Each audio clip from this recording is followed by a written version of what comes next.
வணக்கம். இன்றைய முக்கிய செய்திகள்.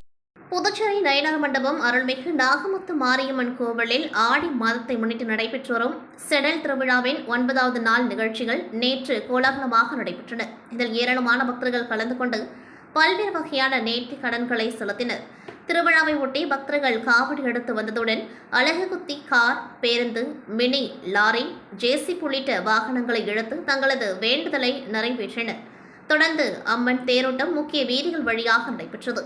திருவிழாவின் சிறப்பம்சமாக தமிழ்நாடு முதலமைச்சர் விஜய் உருவப்படம் இடம்பெற்ற பேனருடன் ஜேசிபி இழுத்து வந்ததும் யமஹா RX 100 மோட்டார் சைக்கிளில் நாகமுத்து மாரியம்மன் வீதி உலா வருவது போன்ற அலங்காரம் செய்யப்பட்டிருந்ததும் பக்தர்கள் மற்றும் பொதுமக்களின் கவனத்தை வெகுவாக ஈர்த்தது. முருங்கப்பாக்கம் திரௌபதியம்மன் கோவில் வரை சென்று மீண்டும் கோவிலை வந்தடைந்த தேரோட்டத்தில் திரளான பக்தர்கள் பங்கேற்று சுவாமி தரிசனம் செய்தனர். விழாவிற்கான அனைத்து ஏற்பாடுகளை ஆலய நிர்வாகிகள் மற்றும் அறங்காவலர் குழுவினர் செய்திருந்தனர்.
லட்சிய ஜனநாயக கட்சியின் தலைவரும் காமராஜ் நகர் தொகுதியின் சட்டமன்ற உறுப்பினருமான ஜோஸ் சார்லஸ் மார்டன் அவர்களின் அறிவுறுத்தலின்படி காமராஜ் நகர் தொகுதியில் உள்ள ரெயின்போ நகர் 4வது தெருவில் இலவச சட்ட உதவி முகாம் நடைபெற்றது.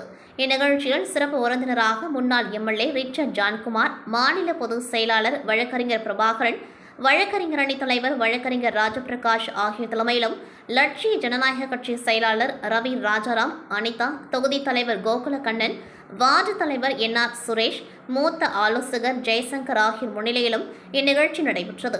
இந்நிகழ்ச்சியில் ஏராளமான முதியோர், பெண்கள் மற்றும் பொதுமக்கள் பலர் பகுதியிலிருந்து கலந்து கொண்டும் சட்டம் சார்ந்த ஆலோசனை பெற்றனர். இந்நிகழ்ச்சியில் LJK வழக்கறிஞர் அணி கோவிந்தராஜ், திருநாவுக்கரசு, இந்திரஜித், சுப்பிரமணியன், விஜயலட்சுமி, பிரமிளா, உதயசூரிய ஆகியோர் கலந்து கொண்டு மக்களுக்கு ஆலோசனை வழங்கினர். முதலியார்பேட்டையில் அர்ஜுன சுப்பராய நாயக்கர் அரசு உயர்நிலைப் பள்ளியில் 2025-26 ஆண்டுக்கான மாணவர்களுக்கான இலவச மழைக்கோட் மற்றும் 2026-27 ஆண்டுக்கான சீருடைகள் வழங்கும் விழா சிறப்பாக நடைபெற்றது. விழாவிற்கு பள்ளியின் தலைமை ஆசிரியை கோமதி அவர்கள் தலைமை தாங்கினார். விழாவில் சிறப்பு அழைப்பாளராக தொகுதியின் சட்டமன்ற உறுப்பினர் ஜான்குமார் அவர்கள் கலந்து கொண்டு மாணவர்களுக்கு மழைக்கோட் மற்றும் சீருடை வழங்கி மாணவர்களை வாழ்த்து பேசினார். முன்னதாக பள்ளிக்கு வருகை புரிந்து முதலியார்பேட்டை தொகுதி சட்டமன்ற உறுப்பினர் ஜான்குமார் MLA அவர்களுக்கு பள்ளி முதல்வர் கோமதி மற்றும் முன்னாள் ஆசிரியர் ஐயனாரப்பன் ஆகியோர் சால்வை அணிவித்து பூங்கொத்து கொடுத்து வாழ்த்தினர். விழாவில் வழக்கறிஞர் செந்தில்குமார் மற்றும் தொகுதி நிர்வாகி குமார் உட்பட பலர் கலந்து கொண்டார்கள். மேலும் ஆசிரியை ஷீலா வரவேற்றார். இறுதியாக பள்ளியின் பொறுப்பு ஆசிரியை அனந்தலட்சுமி நன்றி கூறினார். விழா சிறப்பாக நடைபெற்றது. பாண்டிச்சேரி பிரீமியர் லீக் கிரிக்கெட் போட்டியில் மாஹி அணி ஏனாம் அணியை 6 விக்கெட் வித்தியாசத்தில் வீழ்த்தி வெற்றி பெற்றது. மற்றொரு ஆட்டத்தில் வில்லியனூர் அணி ஒயிட் டவுன் அணியை 33 ரன்கள் வித்தியாசத்தில் வீழ்த்தி அபார வெற்றி பெற்றது. பாண்டிச்சேரி பிரீமியர் லீக்கின் 3வது சீசன் கடந்த 7ஆம் தேதி தூத்திப்பட்டு கிராமத்தில் அமைந்துள்ள சீஹம் மைதானத்தில் கோலாகலமாக துவங்கி நடைபெற்று வருகின்றது. அதன் தொடர்ச்சியாக 19வது போட்டியில் ஏனாம் ராயல்ஸ் அணியும் மாஹே ஸ்ட்ரைக்கர்ஸ் அணியும் மோதின. இதில் டாஸ் வென்ற மாஹே அணி முதலில் பந்து வீச்சை தேர்ந்தெடுத்தது. பேட்டிங் துவங்கிய ஏனாம் அணி தொடக்க ஆட்டக்காரராக கேப்டன் ஆதித்யா கார்வல் 14 ரன்னில் வெளியேற மற்றொரு தொடக்க ஆட்டக்காரர் வேதான் பரத்வாஜ் சிறிது அதிரடியாக ஆடினார். இதனால் அந்த அணி பவர் பிளே ஓவரில் 63 ரன்கள் எடுத்து வலுவான நிலையில் இருந்தது. அதன் பின்னர் வேதாந்த் பரத்வாஜ் 38 ரன்னில் வெளியேற பின்னர் விளையாடிய எந்த ஒரு வீரர்களும் நிலையான ஆட்டத்தை வெளிப்படுத்தாததால் அந்த அணி 18.2 ஓவர்களில் அனைத்து விக்கெட்டுகளையும் இழந்து 139 ரன்கள் மட்டுமே எடுத்தது. மாஹி அணி தரப்பில் அனுராக் லாத்வான் 3 விக்கெட்டுகளை கைப்பற்றினர். பின்னர் 140 ரன்கள் எடுத்தால் வெற்றி என்ற எளிய இலக்குடன் களமிறங்கிய மாஹி அணியின் தொடக்க ஆட்டக்காரர்கள் லோகேஷ் ரன் எதுவும் எடுக்காமல் அவுட் ஆக, பின்னர் களமிறங்கிய ரித்திக் சர்மா சிறப்பாக விளையாடி அணியை வெற்றி பாதைக்கு எடுத்து சென்றார். இதன் மூலம் மாஹி அணி 17.3 ஓவர்களில் 4 விக்கெட் இழப்பிற்கு 143 ரன்கள் எடுத்து 6 விக்கெட் வித்தியாசத்தில் ஏனாம் அணியை வீழ்த்தி அபார வெற்றி பெற்றது. அதிகபட்சமாக 77 ரன் எடுத்த ரித்திக் சர்மா ஆட்டநாயகன் விருது பெற்றார். இதன் மூலம் 4வது வெற்றியை பதிவு செய்தது மாஹி அணி என்பது குறிப்பிடத்தக்கது. இதையடுத்து மற்றொரு லீக் ஆட்டத்தில் எனது 20வது போட்டியில் களமிறங்கிய ஒயிட்டவுன் அணியும் வில்லியனூர் மோஹித் கிங்ஸ் அணியும் மோதின. இதில் டாஸ் வென்ற ஒயிட்டவுன் அணி முதலில் பந்து வீச்சை தேர்ந்தெடுத்தது.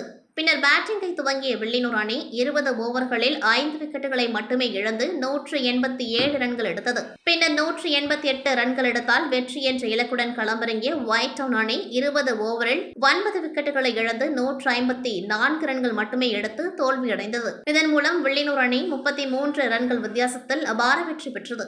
ஆட்டநாயகன் விருதினை வில்லியனூர் அணி வீரர் பாலு ஆனந்த் தட்டி சென்றார். இதன் மூலம் நடைபெற்ற 7 போட்டிகளிலும் தொடர்ந்து வெற்றி பெற்று முதலிடத்தில் உள்ளது என்பது குறிப்பிடத்தக்கது. இறுதியாக வெற்றி பெற்ற வீரர்களுக்கு வில்லியனூர் மோஹித் கிங்ஸ் அணியின் உரிமையாளர் ரவிக்குமார் எம்எல்ஏ பாராட்டு தெரிவித்தார். புதுச்சேரி ராஜீவ்காந்தி நகர் தமிழ்மகள் வீதியை சேர்ந்தவர் கோவிந்தராஜ் ரியல் எஸ்டேட் தொழில் செய்து வருகின்றார். இந்நிலையில் கடந்த சில ஆண்டுகளுக்கு முன் சென்னையை சேர்ந்த காளிதாஸ் இவருக்கு அறிமுகமானார். கூடுவாஞ்சேரியில் உள்ள இடம் ஒன்றை வாங்குவது தொடர்பாக கோவிந்தராஜிடம் இடத்தின் மதிப்பு ரூபாய் 10 கோடி அதற்கு வங்கியில் கடன் வாங்கி தருவதாக காளிதாஸ் கூறியுள்ளார். இதற்காக 2020 வங்கி செலவுக்காக ரூபாய் 33.75 லட்சத்தை காளிதாசிடம் கோவிந்தராஜ் கொடுத்ததாக கூறப்படுகின்றது. அந்த பணத்தை பெற்றுக்கொண்ட காளிதாஸ் வங்கியில் கடன் வாங்கி தராமல் ஏமாற்றி வந்துள்ளார். இதுகுறித்து 2023ஆம் ஆண்டு புதுச்சேரி சிபிசிஐடி காவல் நிலையத்தில் கோவிந்தராஜ் புகார் அளித்தார். இதன் பேரில் காவல் ஆய்வாளர் பாபு வழக்கு பதிவு செய்து விசாரணை மேற்கொண்டு வந்தார். இந்நிலையில் காளிதாஸ் மதுரையில் பதுங்கியிருப்பதாக தகவல் கிடைத்தது. இதனை அடுத்து இன்ஸ்பெக்டர் பாபு தலைமையிலான போலீசார் மதுரையில் முகாமிட்டு காளிதாஸை கைது செய்தனர். அவரிடம் நடத்திய விசாரணைகள் காளிதாஸ் சென்னையை சேர்ந்தவர் அல்ல, சிவகாசி மாவட்டம் திருப்பத்தூரை சேர்ந்தவர் என தெரியவந்தது. இதேபோல பலரிடம் மோசடியில் ஈடுபட்டிருப்பதும் தெரியவந்தது. இதைத் தொடர்ந்து புதுச்சேரிக்கு அழைத்து வந்து விசாரணை நடத்தி வருகின்றனர். புதுச்சேரியில் மழைநீரை சேமிக்கக்கூடிய பல்வேறு இடங்களில் உள்ள நீர்நிலைகளான ஏரிகள் மற்றும் குளங்கள் தூர்வாரி சீரமைக்கும் பணியில் ஆட்சியர் தலைமையில் புதுச்சேரி அரசாங்கம் தற்பொழுது ஈடுபட்டு வருகின்றது. அதேவேளையில் உழவர்கரை நகராட்சிக்குட்பட்ட ரெட்டியார்பாளையம், மோரிசான் தோட்டம், கம்பன் நகர் பகுதியில் உள்ள வரலாற்று சிறப்புமிக்க வண்ணான்குளம் குளங்கள் காப்பும் குழுவின் ஒருங்கிணைப்பாளர் கார்த்திகேயன் முன்னெடுப்பில் தூய்மைப்படுத்தும் பணி இன்று துவங்கியது. அதேவேளையில் நிலத்தடி நீர்மட்டத்தை உயர்த்தவும் பாரம்பரிய நீர்நிலைகளை மீட்டெடுக்கவும் திட்டமிடப்பட்டுள்ள இப்பணியை உழவர்கரை தொகுதி சட்டமன்ற உறுப்பினர் டாக்டர் கே நாராயணசாமி தலைமை தாங்கி முறைப்படி துவக்கி வைத்தார். உழவர்கரை நகராட்சி ஆணையர் அருண் ஐயாவு முன்னிலை வகித்தார். பிரசிடென்சி பள்ளி தாளாளர் கிறிஸ்துராஜ் அவர்களின் அறிவுறுத்தலின் பேரில் பள்ளி நாட்டு நலத்திட்ட மாணவ மாணவியர் ஆண்டுதோறும் இந்த வண்ணான்குளத்தை சுற்றி மாசுபடுத்தும் கேரி பேக், பிளாஸ்டிக் மற்றும் கண்ணாடி பாட்டில் குப்பைகள் அகற்றும் பணியில் இன்று ஈடுபட்டனர். இந்நிகழ்ச்சியில் ஜேஇ சிவகுமார், என்ஆர் காங்கிரஸ் பிரமுகர் சந்துரு ராதா, அஞ்சலாட்சி திலகம் மற்றும் அப்பகுதி முக்கிய பிரமுகர் காமராஜ், சிவஞான வேலன் ஆகியோர் பங்கேற்றனர். மேலும் பிரசிடென்சி பள்ளி ஆசிரியர்கள், மாணவ மாணவிகள் மற்றும் அப்பகுதி பொதுமக்கள் பெருந்திரளாக கலந்து கொண்டு குளத்தை சுற்றியிருந்த பிளாஸ்டிக் கழிவுகள், முட்செடிகளை அகற்றி தூய்மை பணியில் ஈடுபட்டனர். புதுவை மாநிலம் கரியமாணிக்கத்தை சேர்ந்த புதுவை பிரதேச காங்கிரஸ் கமிட்டியின் பொதுச் செயலாளர் ஜனபிரகாஷ் ரெட்டியார் அவர்களின் நினைவு தினம் இன்று அனுசரிக்கப்பட்டது. இந்நிகழ்வில் மக்களவை எம்பி வைத்திலிங்கம், காங்கிரஸ் வேட்பாளர் அன்பரசன், முன்னாள் எம்எல்ஏவும் தாவிக வேட்பாளருமான பெரியசாமி, வட்டார காங்கிரஸ் தலைவர் அம்மைநாதன் மற்றும் காங்கிரஸ் பிரமுகர்கள் சேகர் ரெட்டியார், செல்வம் உட்பட ஸ்ரீதர் குடும்பத்தினர் மரியாதை செலுத்தினர். பின்னர் கரியமாணிக்கம் அரசு தொடக்கப்பள்ளி மாணவ மாணவிகளுக்கு இலவச நோட்டு, எழுது பொருட்கள் ஆகியன வழங்கப்பட்டது. இந்நிகழ்வில் காங்கிரஸ் கட்சி நிர்வாகிகள், பொறுப்பாளர்கள், இளைஞர்கள் ஆகியோர் கலந்து கொண்டார்கள். புதுச்சேரி மகளிர் மற்றும் குழந்தைகள் மேம்பாட்டுத்துறை சார்பில் முதியோர் உதவித்தொகை பெறும் 60 வயதுக்கு மேற்பட்ட பயனாளிகளுக்கு இலவச போர்வை மற்றும் காலணிகள் வழங்கும் நிகழ்ச்சி வில்லியனூர் சட்டமன்ற தொகுதிக்குட்பட்ட பத்மினி நகர் பகுதியில் நடைபெற்றது. நிகழ்ச்சியில் வில்லியனூர் தொகுதி சட்டமன்ற உறுப்பினர் ரவிக்குமார் கலந்து கொண்டு முதியோர் பயனாளிகளுக்கு இலவச போர்வைகள் மற்றும் காலணிகளை வழங்கினார். தொடர்ந்து முதியோர்களின் நலன் மற்றும் தேவைகள் குறித்து கேட்டறிந்த அவர், அரசின் பல்வேறு நலத்திட்டங்கள் தகுதியான அனைத்து பயனாளிகளையும் முழுமையாக சென்றடைய தொடர்ந்து நடவடிக்கை எடுக்கப்படும் என்று உறுதியளித்தார். இதையடுத்து அப்பகுதி பொதுமக்கள் தெரு பெயர் பலகை அமைத்தல், சிசிடிவி கேமராக்கள் பொருத்துதல் உள்ளிட்ட அடிப்படை வசதிகளை மேற்கொள்ள கோரி மனு அளித்தனர். மனுவை பெற்றுக்கொண்ட எம்எல்ஏ ரவிக்குமார் பொதுமக்களின் கோரிக்கைகள் மீது விரைந்து நடவடிக்கை எடுக்கப்படும் என்று தெரிவித்தார்.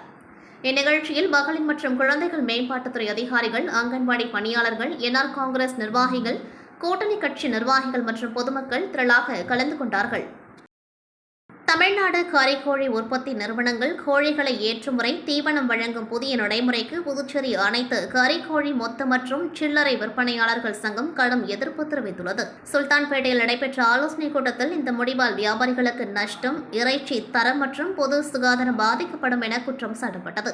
பழைய நடைமுறையை மீண்டும் அமல்படுத்த அரசு நடவடிக்கை எடுக்காவிட்டால் தமிழக வியாபாரிகளுடன் இணைந்து காலவரையற்ற கடை அடைப்பு மற்றும் வேலைநிறுத்த போராட்டத்தில் ஈடுபடுவோம் என சங்க தலைவர் பன்னீர்செல்வம் எச்சரித்தார். புதுச்சேரி அரசு கால்நடை பராமரிப்பு மற்றும் கால்நடை நலத்துறை சார்பில் 50% மானியத்தில் கறவை பசு வழங்கும் திட்டம் தொடர்பான விவசாயிகள் விழிப்புணர்வு மற்றும் ஆலோசனைக் கூட்டம் மங்களம் சட்டமன்ற தொகுதிக்குட்பட்ட ஆனந்தபுரம் கூட்டுறவு பால் உற்பத்தியாளர்கள் சங்கத்தின் சார்பில் புதுச்சேரி முதல்வர் ரங்கசாமி அறிவுறுத்தலின் ஆலோசனையின் பேரில் நடைபெற்றது. கூட்டத்தில் 50% மானியத்தில் கறவை பசு பெறுவதற்கான தகுதிகள், நடைமுறைகள் மற்றும் திட்டத்தின் பயன்கள் குறித்து விவசாயிகளுக்கு விரிவாக விளக்கம் அளிக்கப்பட்டது. தமிழக பகுதியிலிருந்து 20 கிலோமீட்டர் தொலைவுக்கு அப்பால் உள்ள பகுதிகளிலிருந்து கறவை பசுக்களை வாங்க வேண்டும் என்றும், வாங்கப்பட்ட பசுக்களின் பாலை கூட்டுறவு பால் உற்பத்தியாளர்கள் சங்கத்தில் வழங்கி பால் உற்பத்தியை அதிகரிக்க வேண்டும் என்றும் தெரிவிக்கப்பட்டது. மேலும் ஒரு கறவை பசுவின் மொத்த மதிப்பு ₹50,000 எனவும், பசுவை வாங்கிய பிறகு தகுதியான விவசாயிகளின் வங்கிக் கணக்கில் ₹25,000 மானியத் தொகை நேரடியாக செலுத்தப்படும் என்றும் அதிகாரிகள் விளக்கினர். ஆலோசனைக் கூட்டத்தில் கலந்து கொண்ட பால் உற்பத்தியாளர்கள் பால் கொள்முதல் விலையை உயர்த்த வேண்டும் என்றும், பணமாக மானியம் வழங்குவதற்கு பதிலாக மானிய விலையில் கால்நடை தீவனம் வழங்க நடவடிக்கை எடுக்க வேண்டும் என்றும் கோரிக்கை விடுத்தனர். இக்கூட்டத்தில் முன்னாள் சேர்மன் பாலமுருகன், கால்நடை பராமரிப்பு மற்றும் கால்நடை நலத்துறையின் இணை இயக்குநர் டாக்டர் குமரவேல், கால்நடை மருத்துவர் டாக்டர் மோகன், பாண்லே துணை மேலாளர் டாக்டர் சரண்யா, பாண்டே, கால்நடை மருத்துவ அதிகாரி டாக்டர் விஜயலட்சுமி, வெங்கடேஸ்வரன் உள்ளிட்டோர் கலந்து கொண்டு விவசாயிகளுக்கு சிறப்புரையாற்றினர். இந்நிகழ்ச்சியில் ஆனந்தபுரம் கூட்டுறவு பால் உற்பத்தியாளர்கள் சங்க தலைவர் பாலமுருகன், சங்க இயக்குநர்கள் மற்றும் ஏராளமான பால் உற்பத்தியாளர்கள் கலந்து கொண்டு தங்களது கருத்துக்களையும் கோரிக்கைகளையும் பதிவு செய்தனர். புதுவை காமராஜ் நகர் தொகுதி வெங்கடா நகரில் வாய்க்கால் அடைத்துக் கொண்டு தண்ணீர் சாலையில் செல்வதாக வெங்கடா நகர் அசோசியேஷன் சார்பில் வார்டு தலைவர் சரவணனிடம் புகார் தெரிவிக்கப்பட்டது. உடனடியாக அவர் லட்சிய ஜனநாயக கட்சியின் தலைவரும் காமராஜ் நகர் தொகுதி சட்டமன்ற உறுப்பினருமான ஜோஸ் சார்லஸ் மார்டின் அவர்களின் அறிவுறுத்தலின்படி சம்பந்தப்பட்ட அதிகாரிகளுக்கு தெரிவிக்கப்பட்டு ஆட்கள் வரவழைக்கப்பட்டு இன்று வெங்கட நகர் முழுவதும் எல் ட்ரெயின் மற்றும் யூ ட்ரெயின் சுத்தம் செய்யப்பட்டது. புகார் தெரிவித்த மறுநாளே நடவடிக்கை எடுத்ததற்காக வெங்கட நகர் அசோசியேஷன் சார்பில் லட்சிய ஜனநாயக கட்சியின் தலைவரும் காமராஜ் நகர் தொகுதி சட்டமன்ற உறுப்பினர் ஜோஸ் சார்லஸ் மார்டின் எம்எல்ஏ அவர்களுக்கு மக்கள் நன்றி தெரிவித்தனர். புதுச்சேரி மாநிலம் முதலியார்பேட்டை கொம்யூனுக்குட்பட்ட ஒட்டம்பாளையத்தில் எழுந்தருளிருக்கும் அருள்மிகு ஸ்ரீ ஏழைமுத்து மாரியம்மன் ஆலயத்தின் 35ஆம் ஆண்டு செடல் திருவிழா நடைபெற்றது. இதில் செடல் தரித்தல் நிகழ்ச்சியில் ஏராளமான பக்தர்கள் கலந்து கொண்டு செடல் போட்டு தங்களது வேண்டுதல்களை நிறைவேற்றி நேர்த்திக்கடன் செலுத்தினர். தொடர்ந்து இரவு மின் அலங்காரத்தில் அம்மன் வீதியுலா பக்தர்களின் பக்தி முழக்கத்துடன் சிறப்பாக நடைபெற்றது. இந்நிகழ்ச்சியில் ஊர் முக்கியஸ்தர்கள், ஆலய நிர்வாகிகள், கிராம மக்கள் மற்றும் சுற்றுவட்டார பகுதிகளைச் சேர்ந்த ஏராளமான பக்தர்கள் கலந்து கொண்டு திருவிழாவை சிறப்பித்தனர். அரசூர் ஸ்ரீ புற்று மாரியம்மன் ஆலயத்தில் நடந்த காத்தவராயனுக்கு கும்பம் படைத்தல் விழாவில் எம்எல்ஏக்கள் கார்த்திகேயன், ரவிக்குமார் உட்பட திரளான பக்தர்கள் பங்கேற்று சுவாமி தரிசனம் செய்தனர். புதுச்சேரி மாநிலம் வில்லியனூர் கொம்யூனுக்குட்பட்ட அரசூர் கிராமத்தில் அமைந்துள்ள அருள்மிகு ஸ்ரீ புற்று மாரியம்மன் ஆலயத்தின் 21ஆம் ஆண்டு திருவிழா பக்தி பரவசத்துடன் வெகு சிறப்பாக நடைபெற்று வருகின்றது. விழாவை ஒட்டி கடந்த திங்கட்கிழமை பந்தக்கால் நடுதல் நிகழ்ச்சி நடைபெற்றது. இதனைத் தொடர்ந்து முக்கிய நிகழ்வாக நேற்று மதியம் பார் சாகை வார்த்தல் நிகழ்ச்சியும், இரவு காத்தவராயனுக்கு கும்பம் படைத்தல் நிகழ்ச்சியும் நடைபெற்றது.